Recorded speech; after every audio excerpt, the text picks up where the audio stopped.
ଆକାଶର ସେ ପାରିରେ ତୁମେ ରହିବ, କେତେ ଦିନ ତୁମେ ସ୍ୱର୍ଗରେ ରହିବ। ଆମେ ଜଗତର ଅଛୁ, ଜଗତର କ୍ଲାନ୍ତି, ଜଗତର ଅବସାଦ, ଜଗତର ସମସ୍ୟାକୁ ତୁମେ ଆଉ ବୁଝିବ ନାହିଁ କି ପ୍ରଭୁ? ତୁମେ ଆମମାନଙ୍କର ସୃଷ୍ଟିକର୍ତ୍ତା ବୋଲି କହୁଛ, ଆମେ ପାପରେ ଖାନ୍ତି ହେଉଛୁ, ଆମମାନଙ୍କୁ ବିଭିନ୍ନ ସମସ୍ୟା ଜର୍ଜରିତ କରୁଅଛି। ତେଣୁ ପ୍ରଭୁ ତୁମେ ଆମମାନଙ୍କର ପ୍ରାର୍ଥନା ଶୁଣ। ସେଇପାଇଁ ମୋର ପ୍ରିୟମାନେ, ପ୍ରଭୁ ମନୁଷ୍ୟର ପ୍ରାର୍ଥନା ଶୁଣି ସେ ଆଉ ଧୈର୍ଯ୍ୟ ଧରି ରହିପାରିଲେ ନାହିଁ। ସମସ୍ତେ କହିବା ହାଲେଲୁୟା। ସେଥିପାଇଁ ଭାରତରେ ମଧ୍ୟ ଅନେକ ମନୁ ଋଷି ସେମାନେ ପ୍ରାର୍ଥନା କରୁଥିଲେ, କହୁଥିଲେ ତମସମ ଜ୍ୟୋତିର୍ଗମୟ, ମୃତ୍ୟୁମା ଅମୃତ ଗମାୟ, ଅସତ୍ମା ସତ୍ଗମାୟ। ଅର୍ଥ ହଉଛି, ହେ ପ୍ରଭୁ, এই ଅନ୍ଧକାରରୁ ତୁମେ ଆମମାନଙ୍କୁ ଆଲୋକକୁ ନେଇଯାଅ, এই ମୃତ୍ୟୁ ଜଗତରୁ ତୁମେ ଅମୃତ ଏକ ଜଗତକୁ ଆମମାନଙ୍କୁ ନେଇଯାଅ, এই ଅସତ୍ ପଥରୁ ଆମମାନଙ୍କୁ ସତ୍ ପଥକୁ ନେଇଯାଅ। ସେଥିପାଇଁ ଯୀଶୁ ଯେତେବେଳେ ଜଗତକୁ ଆସିଲେ, ମୋର ପ୍ରିୟମାନେ, ଯୋହନ 14:6 ସେ କହିଲେ, ମୁଁ ପଥ, ମୁଁ ସତ୍ୟ ଓ ମୁଁ ଜୀବନ। ଯୋଉ ବିଷୟରେ ଲୋକମାନେ ମାଗୁଥିଲେ, ଯୋଉ ବିଷୟରେ ଲୋକମାନେ ପ୍ରାର୍ଥନା କରୁଥିଲେ, ଜ୍ୟୋତିର୍ଗମୟ, ମୃତ୍ୟୁମା ଅମୃତଗମୟ, ଅସତ୍ମା ସଦ୍ଗମୟ। ଆପଣ ମୁସଲମାନ ହେଇପାରନ୍ତି, ଆପଣ ଖ୍ରୀଷ୍ଟ ଧର୍ମର ହେଇପାରନ୍ତି, ଆପଣ ହିନ୍ଦୁ ଧର୍ମର ହେଇପାରନ୍ତି, ଯେକୌଣସି ଧର୍ମର ଲୋକମାନେ ଯେତେବେଳେ ପ୍ରଭୁଙ୍କ ନିକଟରେ ପ୍ରାର୍ଥନା କରୁଥିଲେ, ପ୍ରଭୁ ସେମାନଙ୍କୁ କହିଲେ, ଯିହୁଦୀ ଲୋକମାନେ ମଧ୍ୟ ପ୍ରାର୍ଥନା କରୁଥିଲେ। କିଏ ଜଣେ ଦୟାକରି ପଢିବେ ଯିଶାୟ ପୁସ୍ତକ 7:14। ଯିଶାୟ 7:14।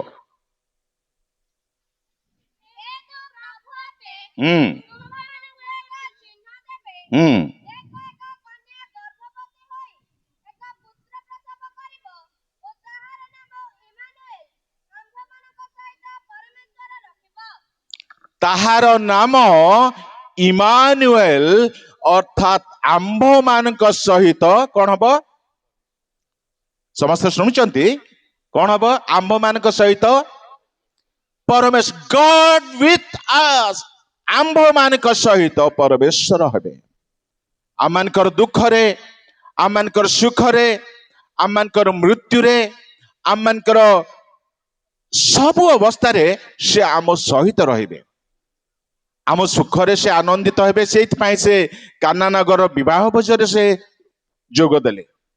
ଆମେ ଯେତେବେଳେ ପୀଡ଼ିତ ଅବସ୍ଥାରେ ସେ ଆମମାନଙ୍କ ସହିତ ହେବେ। ସେଇଥିପାଇଁ ସେ ପିତରଙ୍କର ଶାଶୁକୁ ସେ ସୁସ୍ଥ କଲେ। ଆମମାନଙ୍କର ମୃତ୍ୟୁର ବିଚ୍ଛେଦ ଦୁଃଖରେ ସେ କାନ୍ଦିବେ। ସେଇଥିପାଇଁ ଲାଜାରଙ୍କର ସେ କବରଖାନାକୁ ଯାଇକି ସେ କାନ୍ଦିଲେ। ଅର୍ଥାତ ସେ ଆମ୍ଭମାନଙ୍କ ସହିତ ଈଶ୍ୱର। ହାଲେଲୁୟା। ପ୍ରିୟମାନେ, ଯୀଶୁଙ୍କର ଜନ୍ମ ଇତିହାସକୁ ଭାଗ କରିଦେଇଛି ଏବଂ ଯୀଶୁଙ୍କର ଜନ୍ମ ମନୁଷ୍ୟ ସହିତ ସଙ୍ଗ ହେବାର, ସାଥୀ ହେବାର ଏକ ବିଶେଷ ସୁଯୋଗ ଆମମାନଙ୍କୁ ଦେଇଅଛି। ଆଜି ଅଳ୍ପ ସମୟ ଆମେ ପ୍ରଭୁଙ୍କ ବାକ୍ୟରୁ ଗୋଟିଏ ବାକ୍ୟ ଶୁଣିବା। ସେ ବାକ୍ୟର ଟାଇଟେଲ ହେଉଛି ବଡ଼ ଦିନର ଯାତ୍ରା। ଆମେ ସମସ୍ତେ ଯାତ୍ରା କରିବା ପାଇଁ ଇଚ୍ଛା କରୁ। ଆଉ ସେଇ ପଦଟି, ସେଇ ପର୍ବଟି ଆମେ ଦେଖିବା ମାଥ୍ୟୁ 2:1-12 ପଦ ପର୍ଯ୍ୟନ୍ତ। ମାଇକ୍ରୋଫୋନ ନବ ଝିଅ, ମାଇକ୍ରୋଫୋନ ନେଇକି ପଢିବ, ନହେଲେ ସାମ୍ନାକୁ ଆସିବ ଆଉ ମାଇକ୍ରୋଫୋନ ଧରିକି ପଢ।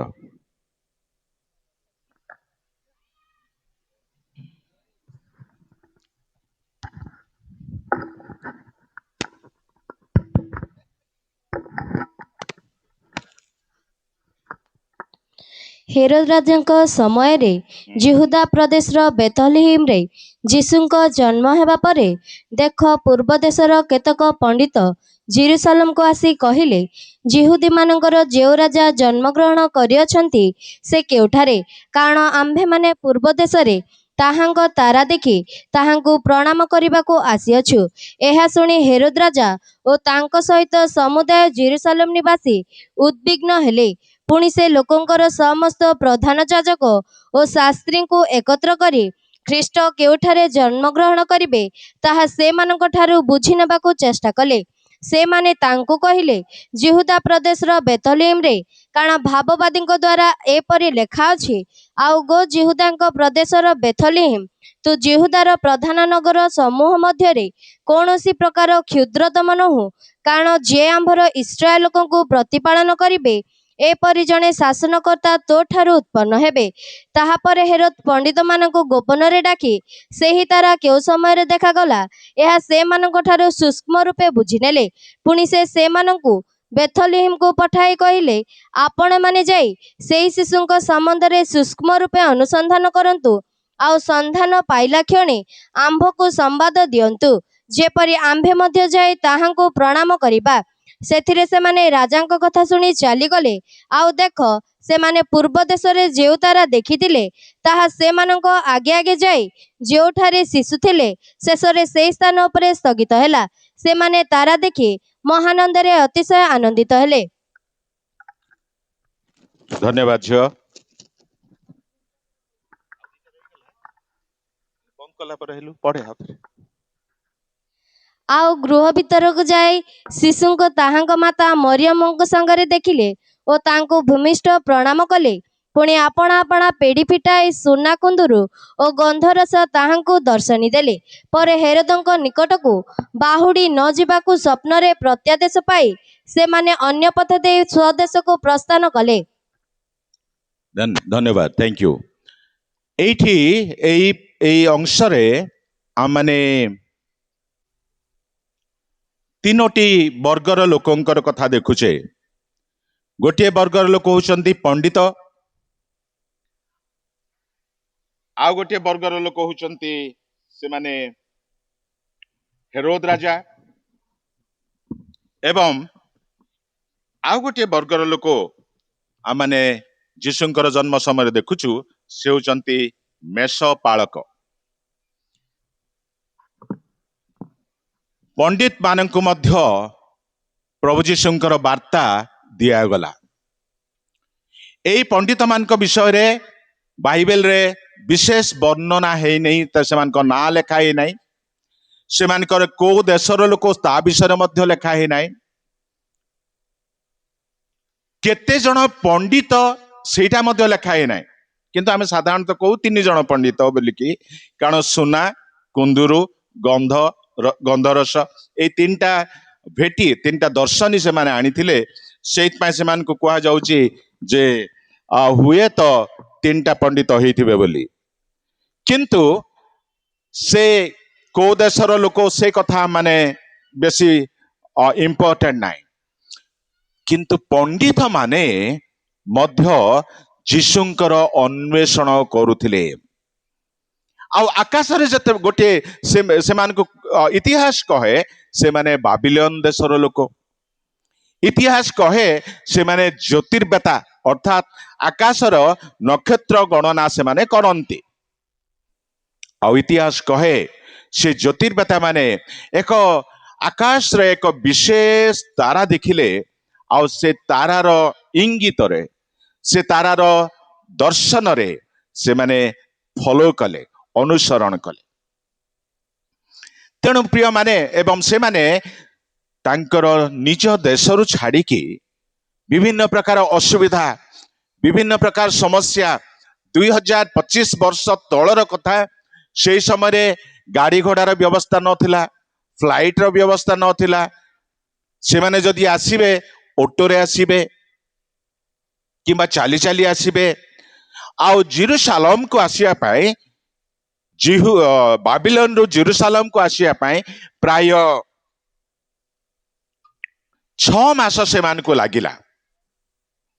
ଆଉ ଏଇ ଯାତ୍ରା ସେମାନେ କରିକି ଆସୁଛନ୍ତି, ଅତି ବିପଦପୂର୍ଣ୍ଣ ଯାତ୍ରା।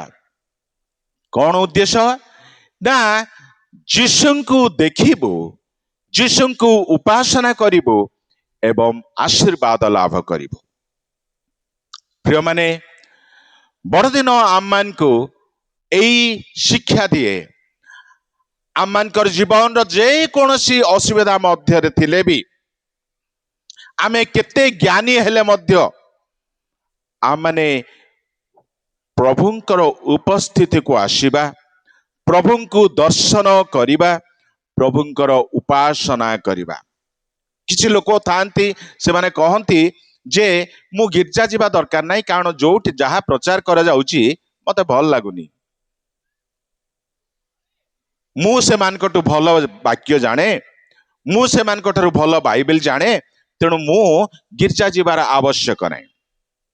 ଆଉ କେହି କହନ୍ତି ମୁଁ ଗିର୍ଜା ଯିବି ନାହିଁ, କାହିଁକି ନା ଯାହା ସାଙ୍ଗରେ ମୋର ଅପଡ଼ ଅଛି ସେ ଯଦି ପ୍ରଭୁ ବୋଝ ଦବ ମୁଁ ଗିର୍ଜା ଯିବିନି।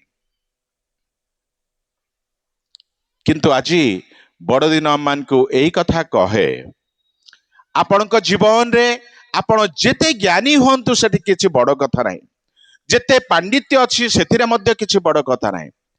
ସେଇ ତାରାର ଅନୁକରଣ କରନ୍ତୁ, ତାରାର ଅନ୍ୱେଷଣ କରନ୍ତୁ ଏବଂ ପ୍ରଭୁଙ୍କୁ ଉପାସନା କରିବା ନିମନ୍ତେ ଆପଣ ମାନେ ପ୍ରଭୁଙ୍କ କତିକି ଆସନ୍ତୁ।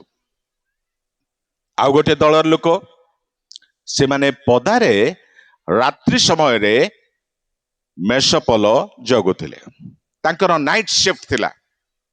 ମେଷପଲ ଚରେଇବା ପାଇଁ ଯେମିତି ଗୋଟେ କମ୍ପାନୀର ସିଫ୍ଟ ଯୋଉଠି ଥାଏ, ମେଷପଲ ଚରେଇବା ପାଇଁ ମଧ୍ୟ ସେମାନଙ୍କର ଡେ ସିଫ୍ଟ ଆଉ ନାଇଟ୍ ସିଫ୍ଟ। ରାତ୍ରିରେ ତାଙ୍କର କାମ ଏବଂ ଦିନ ବେଳେ ମଧ୍ୟ କିଛି କାମ। ତ ଏଇ ଲୋକମାନେ ଏଇ ମେଷ ପାଳକ ମାନେ ସେମାନେ ରାତ୍ରିରେ ମେଷ ଜଗୁଥିଲେ।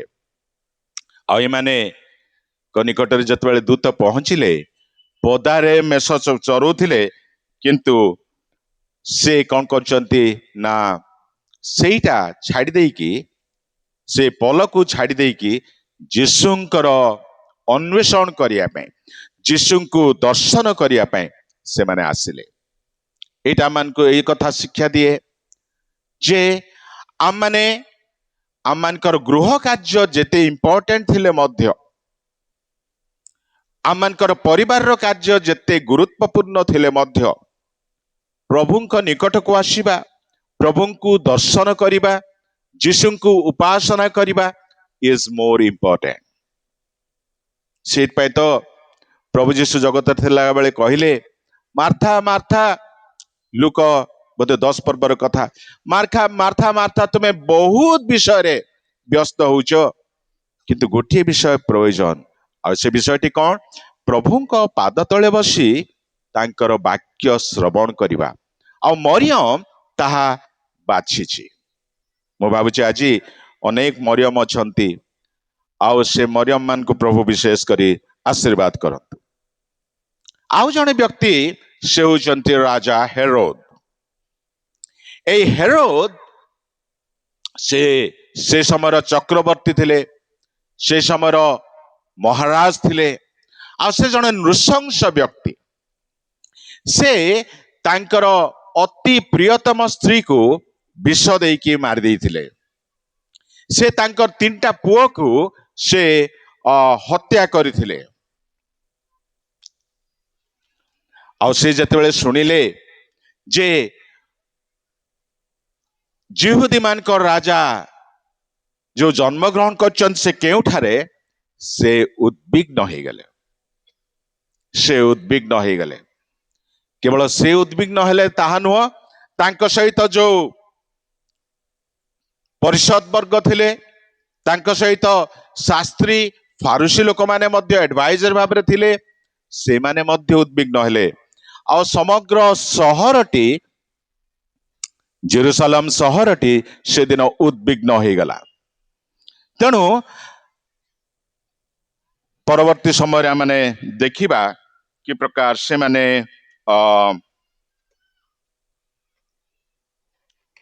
ନିଜେ ପ୍ରଭୁଙ୍କୁ ଦର୍ଶନ କରିପାରିଲେ ନାହିଁ, ଆଉ ଅନେକ ପରିବାରରେ ମଧ୍ୟ ସେମାନେ ଦୁଃଖ ପହଞ୍ଚେଇଲେ। ତେବେ ଆମମାନେ ଯେତେବେଳେ ପଣ୍ଡିତ ମାନଙ୍କର କଥା ଦେଖୁ, ପଣ୍ଡିତ ମାନେ ସେମାନେ ସଦା ସର୍ବଦା ଆକାଶକୁ ନିରୀକ୍ଷଣ କରୁଥିଲେ। କୋଉ ଦିନ ଆସିବ ପୃଥିବୀ ଉପରେ ଏକ ଆଶାର ତାରା ଉଦୟ ହବ, ଏକ ଆଶାର ରଶ୍ମି ପୃଥିବୀ ଉପରେ ପଡ଼ିବ, ଆଉ ସେଇଟା ସେମାନେ ସଦା ସର୍ବଦା ସମଗ୍ର ପୃଥିବୀର ଆଶା ନିମନ୍ତେ, ସମଗ୍ର ପୃଥିବୀର ଭରସା ନିମନ୍ତେ ସେମାନେ କଣ କରୁଥିଲେ ନା ଆକାଶକୁ ନିରୀକ୍ଷଣ କରି ସେମାନେ ତାରାକୁ ଅନୁସନ୍ଧାନ କରୁଥିଲେ। ଏବଂ ସେମାନେ କହିଲେ, ବାବିଲୋନର ଲୋକମାନେ, ସେମାନେ ଯେତେବେଳେ ସେ ରାଜପ୍ରସାଦକୁ ଆସୁଛନ୍ତି ସେମାନେ କହୁଛନ୍ତି ଯେ ଯୀଶୁ ଯେଉଁ ଯେଉଁ ରାଜା ଜନ୍ମ କରିଛନ୍ତି ସେ କେଉଁଠାରେ। ଅନ୍ୟ ଅର୍ଥରେ ସେ ପଣ୍ଡିତ ମାନେ ସେଦିନ ଏଇ କଥା ସ୍ୱୀକାର କଲେ, Jesus is the king of the whole world. Jishu ହଉଛନ୍ତି ଜଗତର ରାଜା। ଯୀଶୁ ଯେତେବେଳେ ଜନ୍ମ ନେଲେ ମାଥ୍ୟୁ 2 ଅଧ୍ୟାୟରେ କହିଲେ ସେ ଜନ୍ମିତ ରାଜା। ଯୀଶୁ ଯେତେବେଳେ କୃଷାର୍ପିତ ହେଲେ ଯୌନ 19 ପର୍ବରେ ଲେଖାଯାଏ ସେ ହଉଛନ୍ତି କୃଷାର୍ପିତ ରାଜା। ଏବଂ ଯୀଶୁ ଯେତେବେଳେ ଆଗମନ କରିବେ ପ୍ରକାଶିତ 16 ପର୍ବରେ ଲେଖାଯାଏ ସେ ହଉଛନ୍ତି ରାଜା ମାନଙ୍କର ରାଜା ଏବଂ ପ୍ରଭୁ ମାନଙ୍କର ପ୍ରଭୁ। ତେଣୁ ଏଇ ପଣ୍ଡିତ ମାନେ ଜାଣିଥିଲେ ଯେ ଯୀଶୁ ଏକ ସାଧାରଣ ବ୍ୟକ୍ତି ନୁହନ୍ତି। ପ୍ରିୟମାନେ, ଯେତେବେଳେ ଜଣେ ରାଜାର ଅଣ୍ଡରରେ ଆମମାନେ ତାଙ୍କ ଜାଗାରେ ଆମେ ଜନ୍ମ ନଉ, ତାଙ୍କ ଇଲାକାରେ ଆମେ ଜନ୍ମ ନଉ, ଆମେ କଣ କରୁ? ରାଜାଙ୍କର ରାଜତ୍ୱକୁ ଆମେ ସ୍ୱୀକାର କରୁ। ତେଣୁ ଯେତେବେଳେ ବଡ଼ଦିନ ଆସିଲା ଏବଂ ବଡ଼ଦିନ ଆସିବାର କିଛି ପୂର୍ବରୁ 6 ମାସ ପୂର୍ବରୁ ଜଣେ ବ୍ୟକ୍ତି ଜନ୍ମ ହେଇଥିଲେ, ଯୀଶୁଙ୍କର କଜିନ ବ୍ରଦର, ସେ ବାପ୍ତିଜକ ଯୋହନ, ସେ କହିଲେ ଈଶ୍ୱରଙ୍କ ରାଜ୍ୟ ସନ୍ନିକଟ, ମନ ପରିବର୍ତ୍ତନ କର। ବଡ଼ଦିନ ଆମେ ପାଳନ କରୁ ଠିକ କଥା, କିନ୍ତୁ ଈଶ୍ୱରଙ୍କ ରାଜ୍ୟ, ଈଶ୍ୱରଙ୍କର ରାଜତ୍ୱକୁ ଆମ ଜୀବନରେ ଯଦି ଆମେ ଗ୍ରହଣ ନ କରିବା ତାହେଲେ ବଡ଼ଦିନ ଆମମାନଙ୍କ ନିମନ୍ତେ ଏକ ଉତ୍ସବ ହେଇକି ରହିଯିବ, କିନ୍ତୁ ତାହା ଆଉ ରାଜତ୍ୱ ହେଇକି ରହିବ ନାହିଁ। ସେଇଥିପାଇଁ 2 ପଦରେ ସେମାନେ କହିଲେ, ଯିହୁଦୀ ମାନଙ୍କର ଯେଉଁ ରାଜା ଜନ୍ମ ଗ୍ରହଣ କରିଅଛନ୍ତି ସେ କେଉଁଠାରେ? କାରଣ ଆମ୍ଭେମାନେ ପୂର୍ବ ଦିଗରେ ତାହାଙ୍କ ତାରା ଦେଖି ତାହାଙ୍କୁ ଆରାଧନା କରିବାକୁ ଆସିଅଛୁ। ଅନ୍ୟ ଅର୍ଥରେ କହିଲେ ସେମାନେ ଏଇ କଥା କହୁଛନ୍ତି, ଆମେ ଯିହୁଦୀ ନୁହଁ, ଆମେ ବାବିଲୋନୀୟ ଲୋକ, ଆମେ ବିଜାତୀୟ ଲୋକ, କିନ୍ତୁ ଯିହୁଦାରେ, ଯିହୁଦୀ ରାଜ୍ୟରେ, ଯିହୁଦୀ ଦେଶରେ ଜଣେ ରାଜା ଜନ୍ମ ହେଇଛନ୍ତି, ଆଉ ଆମେ ତାଙ୍କୁ କଣ କରିବୁ ନା ଆରାଧନା କରିବୁ। ସେ ହଉଛନ୍ତି ଆମର ଆରାଧ୍ୟ ଈଶ୍ୱର। ପ୍ରିୟମାନେ, ବଡ଼ଦିନ ମାନଙ୍କୁ ଏଇ କଥା ଶିଖାଏ, ଯୀଶୁ ସମଗ୍ର ଜଗତର ରାଜା, ଆଉ ସେ ହଉଛନ୍ତି ଆରାଧ୍ୟ ଈଶ୍ୱର। ଆଜି ଭାରତରେ ବିଭିନ୍ନ ରାଜ୍ୟରେ ଯେଉଁମାନେ ଏଇ ବଡ଼ଦିନ ପାଳନ କରୁଛନ୍ତି ସେମାନଙ୍କୁ ତାଡ଼ନା କରାଯାଉଛି।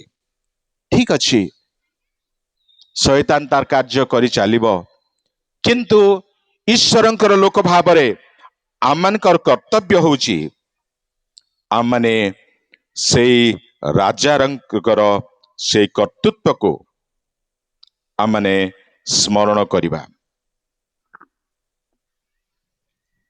ସେମାନେ ଜାଣିଲେ, ପ୍ରାୟ ଏତେ ଲମ୍ବା ଯାତ୍ରା କରି ମଧ୍ୟ ସେମାନେ ଏଇ କଥା ଅନୁଭବ କଲେ ଯେ ଆମମାନଙ୍କର କଷ୍ଟକର ଯାତ୍ରା ର ସାର୍ଥକ ହବ ଯେତେବେଳେ ଆମେ ସେ ରାଜାଙ୍କୁ ପ୍ରଣିପାତ କରିବୁ, ଯେତେବେଳେ ଆମେ ସେ ରାଜାଙ୍କୁ ଉପାସନା କରିବୁ।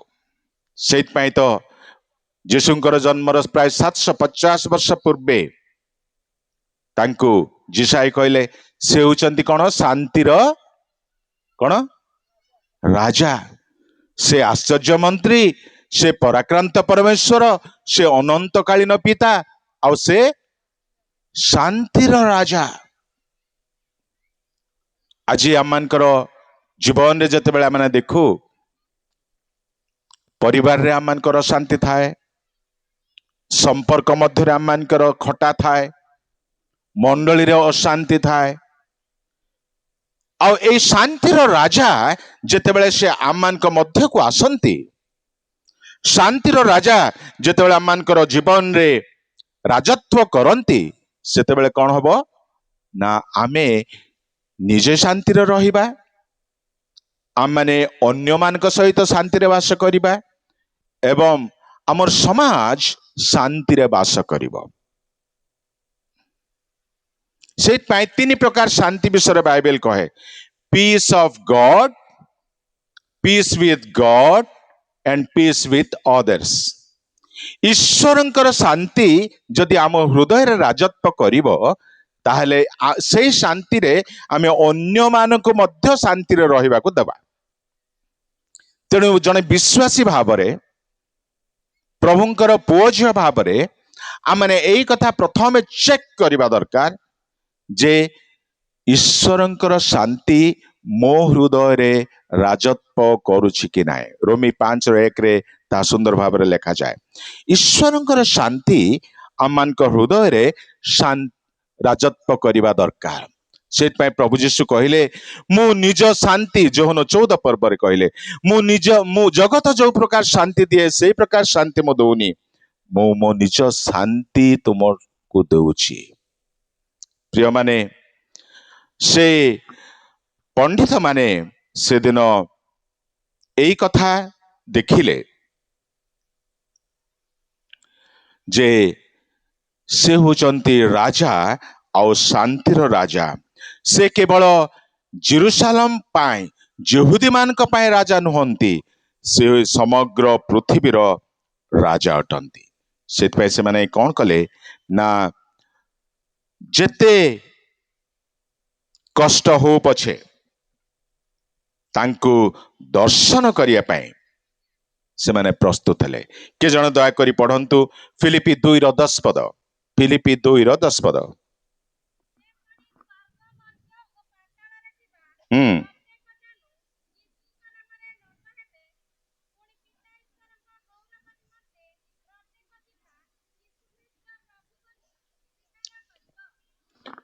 ଏଇଠି ପାଉଲ ସୁନ୍ଦର ଭାବରେ କହନ୍ତି, ସମୟ ଥାଉ ଥାଉ ଯଦି ଆମେ ଯୀଶୁଙ୍କୁ ରାଜା ଭାବରେ ଗ୍ରହଣ ନ କରୁ, ତାହେଲେ ଏଇ ପ୍ରକାର ଏକ ସମୟ ଆସିବ ଯୋଉ ସମୟରେ ଆମେ ଫୋର୍ସେବଲି, ବାଧ୍ୟ ବାଧକତାର ସହିତ ଯୀଶୁଙ୍କୁ ରାଜା ଭାବରେ ଗ୍ରହଣ କରିବାକୁ ପଡିବ।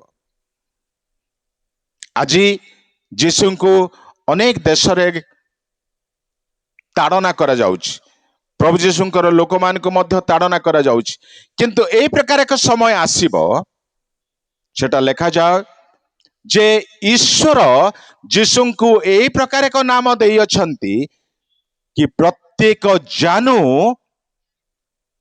ନତ ହବ, ପ୍ରତ୍ୟେକ ଜିହ୍ୱା ସ୍ୱୀକାର କରିବ ଯେ ଯୀଶୁ ହେଉଛନ୍ତି ପ୍ରଭୁ ଆଉ ସେ ହେଉଛନ୍ତି ରାଜା। ତେଣୁ ଏଇ ପଣ୍ଡିତ ମାନଙ୍କ ଠାରୁ ଆମେ ଏଇ କଥା ଶିଖୁଛେ ଯେ ସେମାନେ କଣ କଲେ ନା ଲମ୍ବା ଯାତ୍ରା ସେମାନେ ଆରମ୍ଭ କଲେ। ସେଇ ଯାତ୍ରାରେ ଯେତେ କଷ୍ଟ ହଉ ନା କାହିଁକି, ସେ ଯାତ୍ରାରେ ଯେତେ ବିପଦ ଥାଉ ନା କାହିଁକି, ସେଥିପାଇଁ ସେମାନେ ଭ୍ରୁକ୍ଷେପ କଲେ ନାହିଁ। ଆଜି ଆମେ କଣ ହଉ, ବେଳେ ବେଳେ ଶୀତ ହେଲାଣି ତ ଚର୍ଚ୍ଚର ସମୟକୁ ଆମେ ଚେଞ୍ଜ କରିଦେବା, 10ଟା କରିବା, 10ଟାରୁ 11ଟା କରିବା, 11ଟାରୁ 12ଟା ବି କରିଦେବା। କିନ୍ତୁ ପଣ୍ଡିତ ମାନେ ଆମକୁ ଏଇ ଶିକ୍ଷା ଦିଅନ୍ତି, ଦ କିଙ୍ଗ ଇଜ ୱେଟିଂ, ରାଜା ଅପେକ୍ଷା କରିଛନ୍ତି, ତାରା ଦେଖାଗଲାଣି, ତାରାର ସଂକେତକୁ ଆମେ ମାନିବା ଏବଂ ରାଜାଙ୍କୁ ଆମେ ଭେଟ କରିବା। ରାଜାଙ୍କୁ ମାନେ ୱେଟ୍ କରିବା। ସେଇଥିପାଇଁ ସେମାନେ ଗଲେ ଏବଂ ତାଙ୍କୁ କଣ କଲେ ନା ଯାତ୍ରା ଆରମ୍ଭ କଲେ ଏବଂ ହେରୋଦ ରାଜାଙ୍କର କତିରେ ସେମାନେ ପହଞ୍ଚି କହୁଛନ୍ତି ଜିହୁଦୀ ମାନଙ୍କର ଯେଉଁ ରାଜା ଜନ୍ମଗ୍ରହଣ କରିଛନ୍ତି ସେ କେଉଁଠାରେ। ଅର୍ଥାତ୍ ସେମାନେ କହିବାକୁ ଚାହୁଁଛନ୍ତି ସେ ରାଜା ଏକ ଅଭାବନୀୟ ରାଜା, ଏ ଅନବିଲିଭେବଲ and unthinkable king, ଯେଉଁ ରାଜା ବିଷୟରେ ପୃଥିବୀ କେବେ ଭାବି ନଥିଲା ଏଇ ପ୍ରକାର ଏକ ରାଜା ସେ ଜନ୍ମ ହେଇଛନ୍ତି ଏବଂ ଆମେ ତାହାଙ୍କୁ କଣ କରିବୁ? ପ୍ରଣାମ କରିବା ପାଇଁ ଆସିଅଛୁ। ଆମେ ତାଙ୍କୁ ଉପାସନା କରିବା ପାଇଁ ଆସିଅଛୁ।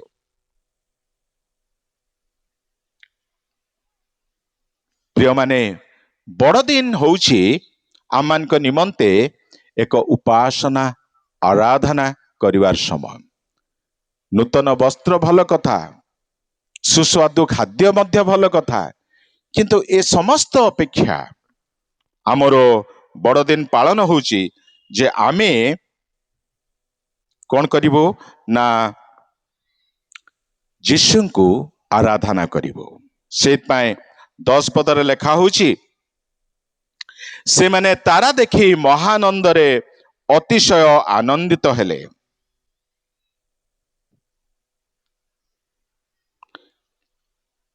କେବଳ ଆନନ୍ଦ କଲେ ତାହା ନୁହେଁ, ଅତିଶୟ ଆନନ୍ଦିତ ହେଲେ। ଆନନ୍ଦ ସାଧାରଣ ଜିନିଷରୁ ମିଳେ। ଯଦି ଆମମାନଙ୍କର ନୂଆ ଲୁଗା ଅଛି, ସୁନ୍ଦର ଖାଦ୍ୟ ଅଛି, ଗାଡି ଅଛି ଆଉ ଘର ଅଛି, ଏଇ ସବୁରୁ ଆନନ୍ଦ ମିଳେ। କିନ୍ତୁ ଅତିଶୟ ଆନନ୍ଦ ସେତେବେଳେ ପାଇବା ଯେତେବେଳେ ଆନନ୍ଦର ସ୍ରୋତ, ଆନନ୍ଦର ଉତ୍ସ କୁ ଆମେ ଲାଭ କରିବା। ଜଗତର ବସ୍ତୁ ଆମମାନଙ୍କୁ ଆନନ୍ଦ ଦିଏ, କିନ୍ତୁ ଈଶ୍ୱର ଆମମାନଙ୍କୁ ଅତିଶୟ ଆନନ୍ଦ ଦିଅନ୍ତି। ସେଇଥିପାଇଁ ଯୋହନ 10 ପଦରେ ଗୋଟେ ସୁନ୍ଦର କଥା ଲେଖାଯାଏ। ଯୋହନ 10:10 କଣ ଲେଖା ଅଛି ଟିକେ ଦେଖିବେ।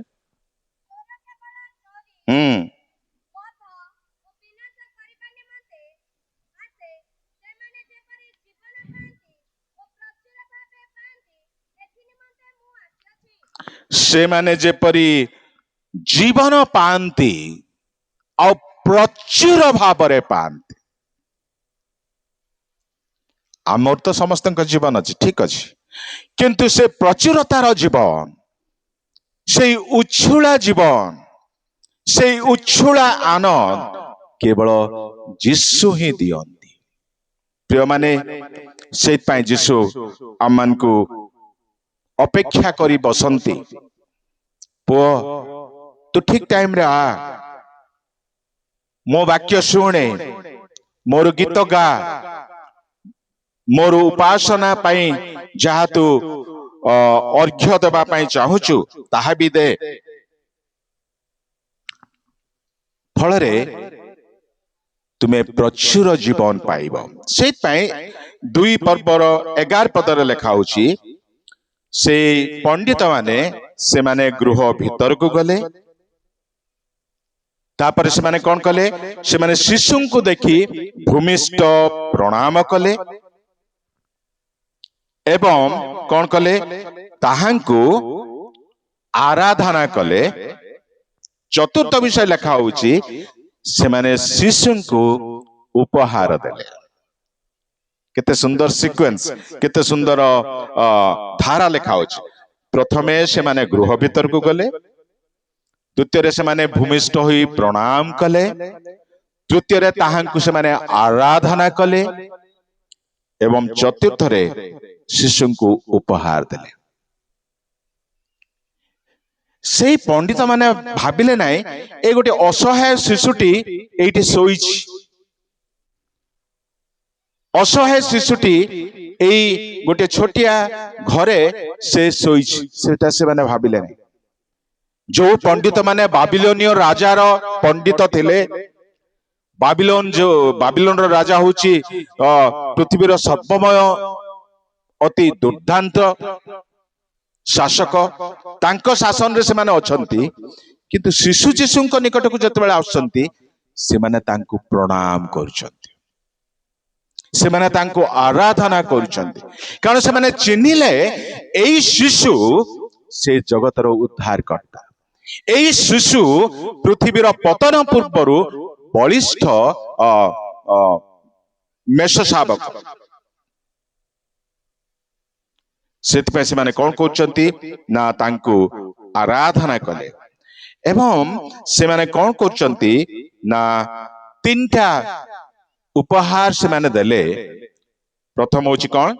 ସୁନା, କୁନ୍ଦୁରୁ ଆଉ ଗନ୍ଧରସ। ଏଇ ତିନୋଟି ଉପହାର ଦେବା ଦ୍ୱାରା ସେମାନେ ତିନୋଟି ଏକ ନିଦର୍ଶନ ଦେଲେ। ସୁନା ହଉଛି ରାଜକୀୟତାର ଚିହ୍ନ। ସୁନା ହଉଛି କଣ? It is a sign of royalty. କିଏ ଜଣେ ଆପଣ ମାନେ ଯଦି ଯାତ୍ରା 25 ର 11 ପଦ ପଢେଇବେ, 25 ର 11 ପଦ, ଯାତ୍ରା ପୁସ୍ତକ 25 ର 11।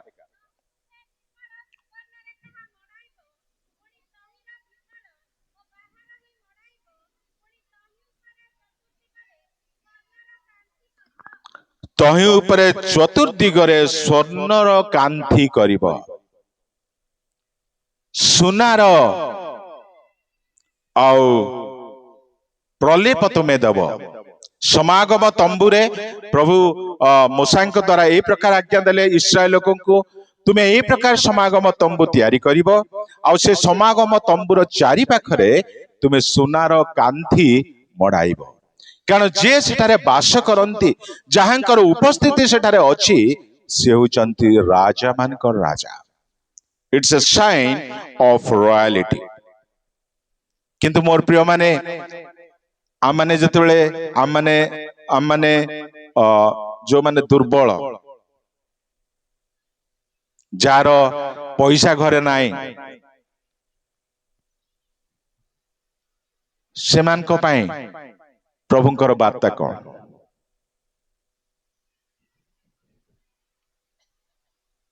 ମୋର ବି ପଇସା ନଥିଲା, ମତେ 2 ଦିନ ତଳେ କେହି ପଇସା କିଛି ଦେଲେ, ମୁଁ ଆଉ ଗୋଟିଏ ଭରି ସୁନା କିଣିବାକୁ ଗଲି, ଆଉ ସେମାନେ କହିଲେ ବର୍ତ୍ତମାନ ଭରି ସୁନା ହଉଛି 1,38,000 ଟଙ୍କା।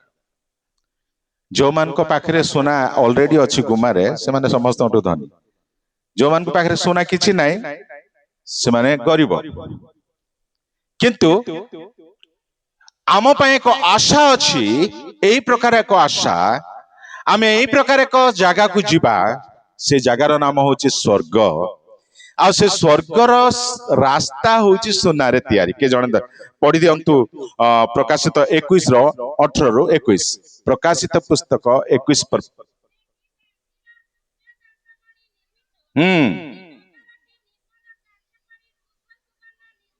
ଶୁଦ୍ଧ ସୁବର୍ଣ୍ଣ ନିର୍ମିତ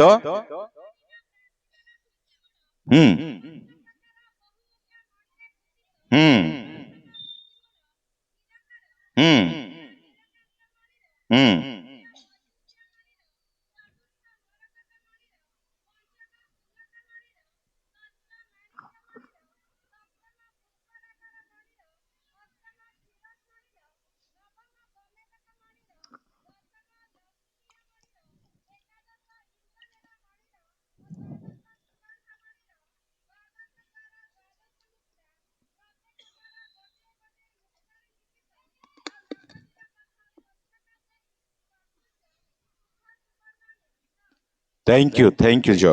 ଏଇଠି ଆମେ ଦେଖୁଛୁ 12 ପ୍ରକାର ମୁକ୍ତା ଡାଇମଣ୍ଡ ରେ ସେ 12ଟି ଭିତ୍ତିମୂଳ ତିଆରି ହେଇଛି। ସଡ଼କଟି ସୁନାରେ ନିର୍ମିତ, ଆଉ ସେଇ ନଗରଟି ସୁନା ସୁନା ସୁନା। ଆଉ ସେ ସୁନା ଉପରେ ଆମମାନେ ବିଚରଣ କରିବା, ଚାଲିବା। ଆଉ ସେଇଥିପାଇଁ ସେଦିନ ସେମାନେ ଆଣିଲେ, ସେ ଶିଶୁଙ୍କ ନିକଟକୁ ସୁନା ଆଣିକି ଦେଲେ।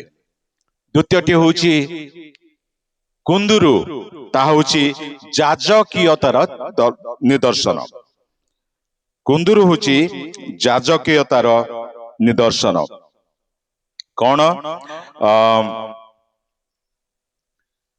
ଦାନିଏଲ 9:24 ସୁନ୍ଦର ଭାବରେ ତାହା ବର୍ଣ୍ଣନା କରାଯାଏ।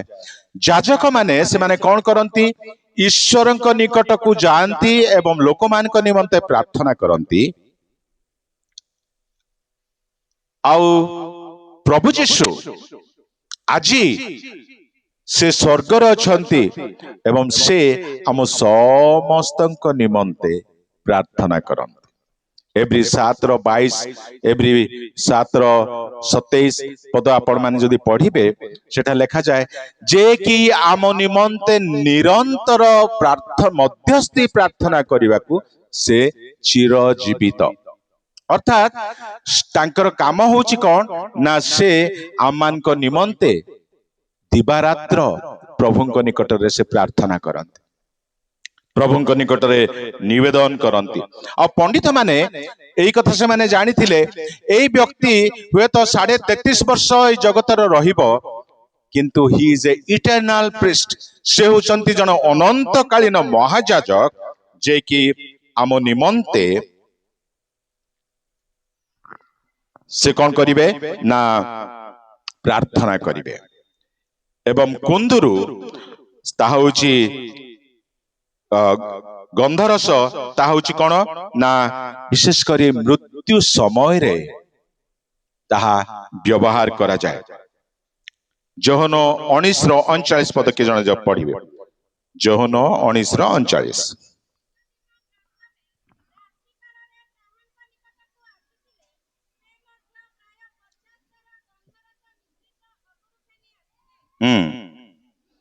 ଏଇଠି ଆମେ ଦେଖୁଛେ ଯେ ନିକୋଦିମ, ଯେ କି ଯୀଶୁଙ୍କୁ 3 ଥର ଦର୍ଶନ କରିଥିଲେ, ଥରେ ରାତ୍ରି କାଳରେ, ଥରେ ଦିନ ବେଳେ, ଆଉ ଥରେ ସନ୍ଧ୍ୟାରେ। ଆଉ ସେ ଯୀଶୁଙ୍କର ମୃତ୍ୟୁର ଶରୀରକୁ ଲେପନ କରିବା ନିମନ୍ତେ ସେ ଗନ୍ଧରସ ବ୍ୟବହାର କଲେ। ଆଉ ଏ ପଣ୍ଡିତ ମାନେ, ଏ ଜ୍ୟୋତିର୍ବେତା ମାନେ ଏଇ କଥା ଜାଣିଥିଲେ, this is a special child, ଏ ଏକ ସ୍ୱତନ୍ତ୍ର ଶିଶୁ, ଯୋଉ ଶିଶୁ ରାଜା ମାନଙ୍କର ରାଜା, ଯୋଉ ଶିଶୁ ମହାଯାଜକ, ଆଉ ଯୋଉ ଶିଶୁ ବଳିକୃତ ମେଷ ଶାବକ। ଆଉ ସେମାନେ ଯୀଶୁଙ୍କୁ ସେଇଥିପାଇଁ କଣ କଲେ ନା ଦର୍ଶନୀ ଦେଲେ। ପ୍ରିୟମାନେ, ଆପଣଙ୍କର ମୋର କଣ ଅଛି କଣ ନାହିଁ ସେଥିରେ କିଛି ଯାଏ ଆସେ ନାହିଁ, କିନ୍ତୁ ଆମ ପାଖରେ ଯାହା ଅଛି ତାହା ପ୍ରଭୁଙ୍କୁ ଆମେ ଦର୍ଶନୀ ଦେବା। ଆଉ ତାହା ହଉଛି ସବୁଠୁ ବଡ କଥା, ହଉଛି ଆମ ହୃଦୟ। ଆମ ହୃଦୟ ଯେତେବେଳେ ପ୍ରଭୁଙ୍କୁ ଆମେ ଦେଇଦେବା, ଆମ ହୃଦୟରେ ସେ ଯେତେବେଳେ ରାଜତ୍ୱ କରିବା ଆରମ୍ଭ କରିବେ, ଆମ ହୃଦୟର ଆରାଧନା ଯେତେବେଳେ ଆମେ ତାଙ୍କୁ ଅର୍ପଣ କରିବା, ସେଇ ସମୟରେ ସେ ଆମମାନଙ୍କୁ ଆଉ ତୁଚ୍ଛ କରିବେ ନାହିଁ, ଆମମାନଙ୍କୁ ପ୍ରଚୁର ଆଶୀର୍ବାଦ କରିବେ। ସେଇଥିପାଇଁ ଦାଉଦ କହିଲେ ପ୍ରଭୁ, ମୁଁ ତୁମ ବିରୋଧରେ ପାପ କରିଅଛି, କିନ୍ତୁ ଆଜି ମୁଁ ଆସୁଛି ଏଇ ଭଙ୍ଗା ହୃଦୟ ନେଇକି, ପ୍ରଭୁ ମତେ ତୁମେ ମୋ ହୃଦୟକୁ ତୁମେ ଗ୍ରହଣ କର। ସେଥିପାଇଁ ଗୋଟେ ଗୀତ ଅଛି ନା, ଭଙ୍ଗା ହୃଦୟ ତୁଚ୍ଛ କରି ନ ପାରନ୍ତି, ଅଟେ ତାଙ୍କ ଗ୍ରାହ୍ୟ ବଳି। The broken heart is very very important. ତେଣୁ ଆମେ ଏଇ ଯାତ୍ରାରେ ଏଇ ପଣ୍ଡିତ ମାନଙ୍କର ସୁନ୍ଦର ଯୋଉ ଦର୍ଶନୀର କଥା ଦେଖୁଛେ। ଆଉ ଦଳେ ଆସିଲେ ସେଇ ରାତ୍ରିରେ, ଯୀଶୁଙ୍କର ଜନ୍ମ ହେବାର ରାତ୍ରିରେ, ଯାହାକି ଲୁକ 2 ପର୍ବରେ ଆମେ ଦେଖୁଛୁ, ସେମାନେ ହଉଛନ୍ତି ମେଷପାଳକ, ସାଧାରଣ ଲୋକ, ଅପାଠୁଆ ଲୋକ, କିନ୍ତୁ ସେମାନେ ଯୀଶୁଙ୍କ ସମ୍ବନ୍ଧରେ ଯାହା ଯାହା କୁହାଯାଇଥିଲା ତାହା ସେମାନେ ଯୀଶୁଙ୍କୁ ଦର୍ଶନ କରିକି ଦେଖିଲେ। ଏବଂ ସେମାନେ କଣ କରୁଛନ୍ତି ନା, ଯାହା ସେମାନେ ଦେଖିଲେ ତାଙ୍କର ଯୀଶୁଙ୍କ ବିଷୟରେ, ସେମାନେ ଯେତେବେଳେ ଫେରିକି ଯାଉଛନ୍ତି ସମସ୍ତଙ୍କୁ ସେଇ କଥା କହୁଛନ୍ତି। ଲୁକ 2:17 ପଦ ଟିକେ ପଢି ଦିଅନ୍ତୁ, ତାପରେ ଆମେ ଶେଷ କରିବା।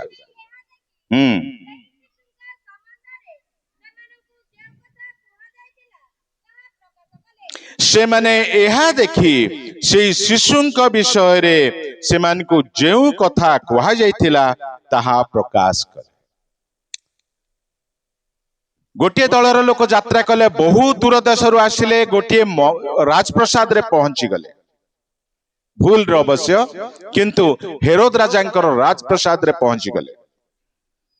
ଆଉ ଦଳେ ଲୋକ, ସେମାନେ ଅଶିକ୍ଷିତ, କିନ୍ତୁ ସେମାନେ ଯୀଶୁଙ୍କୁ ଲୁଗାରେ ଗୁଡା ହୋଇ ଗୁହାଳ କୁଣ୍ଡରେ ଶୁଆ ହେଇଥିବାର ଦେଖିଲେ। ଆଉ ଯେତେବେଳେ ଗୁହାଳ କୁଣ୍ଡ କଥା ସେମାନେ ଶୁଣିଲେ, ସେମାନଙ୍କ ହୃଦୟ ଅତି ଆନନ୍ଦିତ ହେଇଗଲା। କାରଣ ସେମାନେ ବି ଗୁହାଳ ସହିତ ପରିଚିତ, ସେମାନେ ବି ଗୁହାଳରେ ଥିବା ଜୀବଜନ୍ତୁ ସହିତ ପରିଚିତ, ମେଷମାନଙ୍କ ସହିତ ପରିଚିତ, ଗାଈ ଗୋରୁ ସାଙ୍ଗରେ ପରିଚିତ। ଆଉ ସେମାନଙ୍କୁ କୁହାଯାଉଛି, ଡୋଣ୍ଟ ୱରି, ତୁମେ ବ୍ୟସ୍ତ ହୁଅ ନାହିଁ। ସେ ରାଜପ୍ରସାଦରେ ନାହାନ୍ତି, କିନ୍ତୁ ସେ କୋଉଠି ଅଛନ୍ତି? ଗୁହାଳ କୁଣ୍ଡରେ ଅଛନ୍ତି। ହାଲେଲୁୟା। ଯୀଶୁ ପଣ୍ଡିତ ମାନଙ୍କ ନିମନ୍ତେ ମଧ୍ୟ ଉପଲବ୍ଧ, ଏବଂ ଯୀଶୁ ସାଧାରଣ ଲୋକମାନଙ୍କ ନିମନ୍ତେ, ଆପଣଙ୍କ ପରି ମୋ ପରି ଲୋକମାନଙ୍କ ନିମନ୍ତେ ମଧ୍ୟ ସେ ଉପଲବ୍ଧ। ଆଉ ଯୀଶୁଙ୍କର କଥା, ଯୀଶୁଙ୍କ ସମ୍ବନ୍ଧରେ ଯୋଉ କଥା ସେମାନେ ଶୁଣିଥିଲେ, ଯାହା ସବୁ ସେମାନେ ଦେଖିଲେ, ଆଉ ସେମାନେ ନ କହି ରହିପାରିଲେ ନାହିଁ। ସେଥିପାଇଁ ଲେଖା ହଉଛି ସୁନ୍ଦର ଭାବରେ, ସେମାନେ ଏହା ଦେଖି ସେ ଶିଶୁଙ୍କ ବିଷୟରେ ସେମାନଙ୍କୁ ଯେଉଁ କଥା କୁହାଯାଇଥିଲା ତାହା ପ୍ରକାଶ କଲେ। ସେମାନେ ସେ ଜାଗାରେ ରହିଲେ ନାହିଁ, କିନ୍ତୁ ନିଜର ମେଷମାନଙ୍କ ଜାଗାକୁ ଯେତେବେଳେ ଫେରୁଛନ୍ତି, ରାସ୍ତାରେ ଯେତେ ଲୋକଙ୍କ ସାଙ୍ଗରେ ଦେଖା ହଉଛି, ସମସ୍ତଙ୍କୁ ସେମାନେ ସେଇ କଥା କହୁଛନ୍ତି। କାରଣ ସେମାନଙ୍କ ମୁହଁରେ ହସ ଥିଲା, ସେମାନଙ୍କ ମୁହଁରେ ଆନନ୍ଦ ଥିଲା।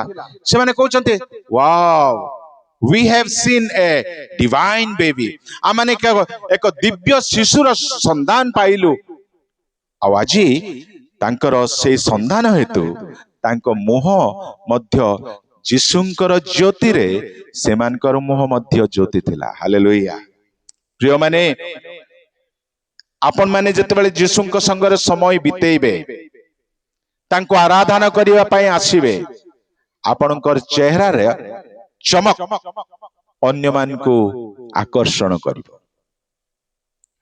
ଆପଣଙ୍କ ମୁହଁର ଜ୍ୟୋତି, ଯେମିତି ମୋଶା ସେଦିନ 40 ମୋଶା ପର୍ବତରେ 40 ଦିନ ଯେମିତି ଥିଲେ, ଆଉ ସେ ଆସିଲା ବେଳେ ଲୋକମାନେ ତାଙ୍କର ମୁଖର ଜ୍ୟୋତିକୁ ଦେଖି ପାରିଲେ ନାହିଁ, ତଦ୍ରୂପ ହୁଏତ ଏଇ ମେଷପାଳକ ମାନେ ସମସ୍ତେ ପଚାରୁଛନ୍ତି, କଣ, କୁଆଡେ ଯାଇଥିଲ, କଣ ହେଇଛି, କାହିଁକି ଏତେ ଖୁସି ଦେଖା ଯାଉଛ? ଆଉ ସେମାନେ କଣ କହୁଛନ୍ତି? ସେମାନଙ୍କୁ ଯାହା ଯାହା କୁହାଯାଇଥିଲା ତାହା ସେମାନେ ପ୍ରକାଶ କଲେ। ଆଉ ଲେଖା ହଉଛି, ପୁଣି ଯେତେ ଲୋକ ମେଷପାଳକଙ୍କର ଠାରୁ ସେଇ ସବୁ ଶୁଣିଲେ, ସେମାନେ ସମସ୍ତେ ସେଇ କଥାରେ କଣ ହେଲେ? ଚମତ୍କୃତ ହେଲେ। ପ୍ରିୟ ଭାଇ ଭଉଣୀ ମାନେ, ଆପଣଙ୍କ କଥା ଅନ୍ୟମାନଙ୍କୁ ଚମତ୍କାର କରେ କି, ଚମତ୍କୃତ କରେ କି? ନା ଆପଣଙ୍କର କଥା ଯେତେବେଳେ ଆପଣ କହୁଛନ୍ତି, ଆଉ କାହା ବିରୁଦ୍ଧରେ କଥା ହଉଛି, ସେ ନା ଏଇଆ କରିଦେଲା, ଏ ନା ସେଇଆ କରିଦେଲା, ଆଉ ସେଇଟା ଲୋକଙ୍କୁ ଚମତ୍କୃତ କରିବ ନାହିଁ। ମେଷପାଳକ ମାନେ ଯୋଉ କଥା କହିଲେ, ସେଥିରେ ସେମାନେ ଚମତ୍କୃତ ହେଲେ। ବଡଦିନର ବାର୍ତ୍ତା ଆମମାନଙ୍କ ନିମନ୍ତେ, come and see, go and tell, ଆସ ଶିଶୁଙ୍କୁ ଦେଖ, ଯାଅ ଶିଶୁଙ୍କ ବିଷୟରେ କୁହ।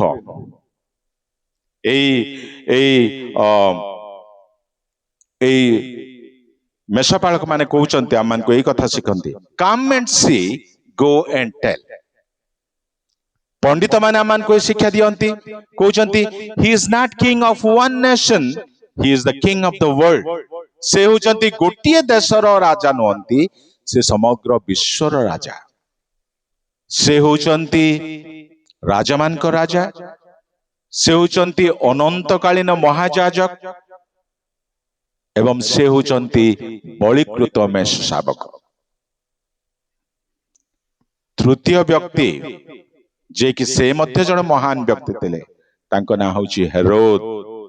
हेरोद जतेबेले एई कथा सुनिले से उद्विग्न हेले, से शास्त्री फारुसी मान को डाकिले, बसेइले, कथा सुनिले, जानिले आउ कहिले एइठू आम जेरूशलेम रु 6 माइल बाट बेथलेहेम आ बेथलेहेम रे यीशु जन्म होइछन्ति, कारण शास्त्र रे ताहा लेखा अछि।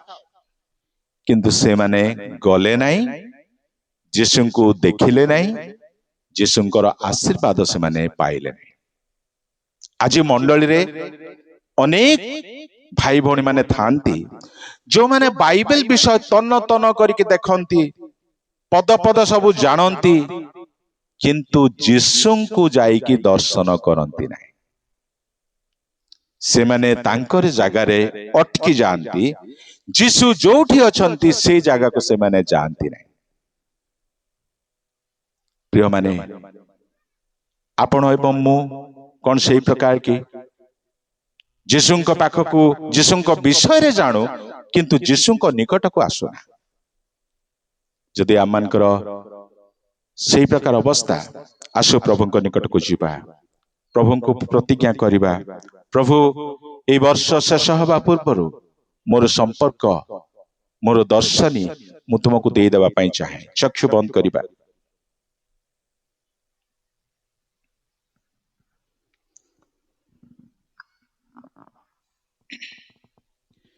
केते थर मुही कहिछि तुमको अबाटरे जीवी नाही, कथा मोर किंतु पारी नहीं रखी, छलनारे भूली जाई। केते थर मुही कहिछि तुमको अबाटरे जीवी नाही, कथा मोर किंतु पारी नहीं रखी, छलनारे भूली जाई।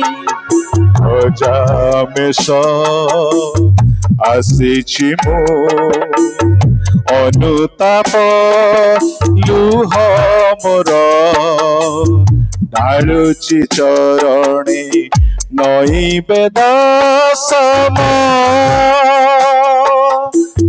प्रतिदिन यीशु मम पाप मोर तुम देहे, देउछि आघात कंटक सम, कंटक सम, कंटक सम। प्रभु आमने ए अपराह्न रे तीनोटी दलकर लोक, तीनोटी दल लोकों कथा आमने शुणिलु। प्रभु पंडित माने दूर देश आसिले, से माने गृह मध्य प्रवेश कले, से माने शिशु को देखिले, से माने भूमिष्ठ प्रणाम कले, और से माने दर्शन देले। बापा आमान को मध्य तुम्हें सही प्रकार मन दियो प्रभु, जेपरी आमे तुम गृह को आसीबो, तुमरी वाक्य को दर्शन करिबो, तुमरी इच्छा को जीवन रे बुझिबा को पारिबो, एवं प्रभु निज हृदय को तुमको अर्पण करिबो। एइत पई तुमे दया कर। मेष शाबक मेष पालक माने आसिले प्रभु, से माने तुमको देखिले अतिशय आनंदित हेले, एवं प्रत्यावर्तन करी से माने जहा जहा कहिले प्रभु लोक माने ताहा शुणी चमत्कृत हेले। पिता ए समय प्रार्थना करुछु, आम मंडलीर प्रत्येक पुओ झियो मान को तुम आशीर्वाद कर। तुम्हें से मान को यही प्रकार गोटे गोटे मेष पालक सदृश्य कर, जेतेबेले से माने जाई जहा कथा यीशुंक विषय कहिबे, से मान को जीवन रो कहानी कहिबे, से मान को उपलब्धि एवं अनुभूति को कहिबे, ଅନେକ ଲୋକ ତାହା ଶୁଣି ଚମତ୍କୃତ ହେବେ। এই ପ୍ରକାର ତୁମେ ଦୟାକରି ସାହାଯ୍ୟ କର ପ୍ରଭୁ। ରାଜା ହେରୋଦ, ଶାସ୍ତ୍ରୀ ଏବଂ ଫାରୁସୀ ମାନେ, ସେମାନେ ପ୍ରଭୁ ତୁମ ବାକ୍ୟ ବିଷୟ ଜାଣିଥିଲେ, ସେମାନେ ତୁମ କଥା ଶୁଣିଥିଲେ, ସେମାନେ ତୁମ ବିଷୟରେ ସେମାନଙ୍କର ଜ୍ଞାନ ଥିଲା, କିନ୍ତୁ ତୁମକୁ ଦର୍ଶନ କରିବା ନିମନ୍ତେ, ତୁମକୁ ପ୍ରଣାମ କରିବା ନିମନ୍ତେ, ତୁମକୁ ଉପାସନା କରିବା ନିମନ୍ତେ ଆସିଲେ ନାହିଁ। ବରଂ ପ୍ରଭୁ ହଜାର ହଜାର ଶିଶୁଙ୍କୁ ସେଦିନ, ସେ 2 ବର୍ଷର ତଳ ଶିଶୁଙ୍କୁ ସେଦିନ ହତ୍ୟା କରିଥିଲେ। ବାପା, ଆମ ଜୀବନକୁ ତୁମେ ସେ ହେରୋଦ ରାଜାଙ୍କ ପରି କର ନାହିଁ ପ୍ରଭୁ। ଆମ ଜୀବନକୁ ସେ ଶାସ୍ତ୍ରୀ ଏବଂ ଫାରୁସୀ ପରି କର ନାହିଁ ପ୍ରଭୁ। ଆମେ ଏହି ସମୟରେ ପୁଣି ଥରେ ନିଜ ନିଜକୁ ସମର୍ପଣ କରୁଛୁ। ତୁମେ ଆମମାନଙ୍କୁ ସେ ପଣ୍ଡିତ ମାନଙ୍କ ପରି କର, ତୁମେ ଆମମାନଙ୍କୁ ସେ ମେଷପାଳକ ମାନଙ୍କ ପରି କର, ଯେପରି ପ୍ରଭୁ ଆମର କାର୍ଯ୍ୟ ଦ୍ୱାରା, ଆମର ଦର୍ଶନୀ ଦ୍ୱାରା, ଆମର ଜୀବନ ଦ୍ୱାରା ଆମେ ତୁମକୁ ରାଜା ବୋଲି ପ୍ରକାଶିତ କରିବାକୁ ପାରିବୁ, ଉଦ୍ଧାରକର୍ତ୍ତା ବୋଲି ପ୍ରକାଶିତ କରିବାକୁ ପାରିବୁ, ଅନନ୍ତକାଳୀନ ଯାଜକ ବୋଲି ପ୍ରକାଶିତ କରିବାକୁ ପାରିବୁ। ଏଇଥିପାଇଁ ତୁମେ ଦୟାକର, ସାହାଯ୍ୟ କର। ମଣ୍ଡଳୀ ନିମନ୍ତେ ପ୍ରାର୍ଥନା କରୁଅଛି ପ୍ରଭୁ। ପ୍ରତ୍ୟେକଙ୍କୁ ତୁମେ ଆଶୀର୍ବାଦ କର। ପ୍ରତ୍ୟେକ ପରିବାରରେ ତୁମର ଶାନ୍ତି ଆସୁ। ପ୍ରତ୍ୟେକ ହୃଦୟରେ ତୁମେ ବିରାଜମାନ ହୁଅ। ବଡ଼ଦିନର ଆନନ୍ଦ ପ୍ରତ୍ୟେକ ହୃଦୟ ଉପଲବ୍ଧି କରୁ ପ୍ରଭୁ। ତୁମେ ଦୟାକର, ତୁମେ ସାହାଯ୍ୟ କର। ମଣ୍ଡଳୀର କର୍ମକର୍ତ୍ତା ମାନଙ୍କ ନିମନ୍ତେ ପ୍ରାର୍ଥନା କରୁଛି ପ୍ରଭୁ। ବୟସ୍କ ମାନଙ୍କୁ ତୁମେ ଆହୁରି ଆହୁରି ଶକ୍ତି ଦିଅ, ଯେପରି ପ୍ରଭୁ এই ସମୟରେ ସେମାନେ ମଧ୍ୟ ସେମାନଙ୍କର ଜୀବନ, ସେମାନଙ୍କର ଆଦର୍ଶ ଦ୍ୱାରା ଅନେକଙ୍କୁ ଅନୁପ୍ରାଣିତ କରିବେ। ଏଥିପାଇଁ ତୁମେ ଦୟା କର। ଆଜିର ସଭାରେ ଉପସ୍ଥିତ ପ୍ରତ୍ୟେକ ଉପାସକ ମଣ୍ଡଳୀକୁ ତୁମ ନିକଟକୁ ଆଣୁଅଛି ପ୍ରଭୁ। ନୂତନ ବର୍ଷରେ ପ୍ରବେଶ କରିବା ପୂର୍ବରୁ ହେ ଶିଶୁ ରାଜା, ତୁମେ ପ୍ରତ୍ୟେକଙ୍କୁ ଆଶୀର୍ବାଦ କରିଦିଅ, ତୁମେ ପ୍ରତ୍ୟେକଙ୍କୁ ଦୟା କରିଦିଅ। ନୂତନ ବର୍ଷରେ ପ୍ରବେଶ କରିବା ସମୟରେ ପ୍ରତ୍ୟେକେ ତୁମ ବାକ୍ୟକୁ ପ୍ରେମ କରିବେ।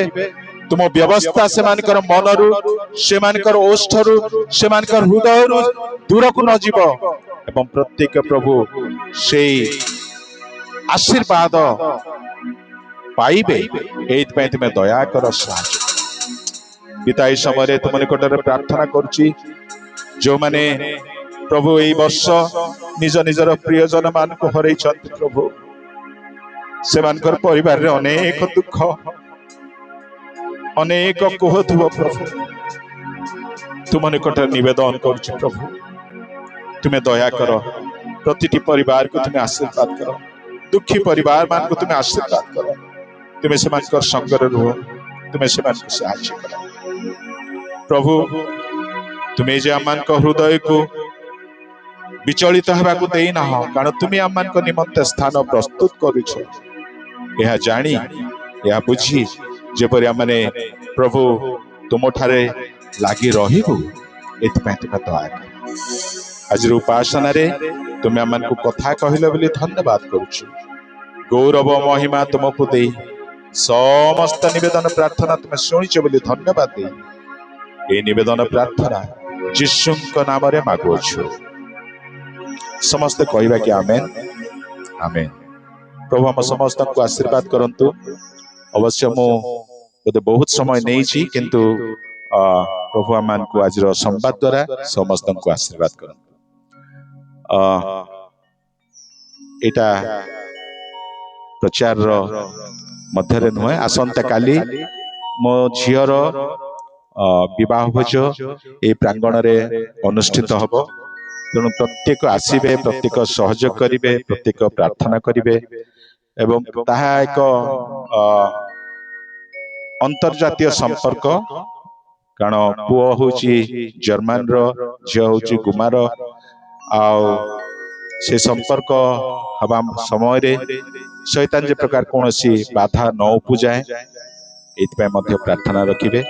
ଏବଂ ଆପଣମାନଙ୍କର ଉପସ୍ଥିତି, ଆପଣମାନଙ୍କର ପ୍ରାର୍ଥନା ଏବଂ ଆପଣ ପ୍ରତ୍ୟେକଙ୍କର ସହଯୋଗ କାମନା କରୁଛି। ସମସ୍ତଙ୍କୁ ନମସ୍କାର। ନୂତନ ବର୍ଷର ଅନେକ ଅନେକ ଶୁଭେଚ୍ଛା। Thank you.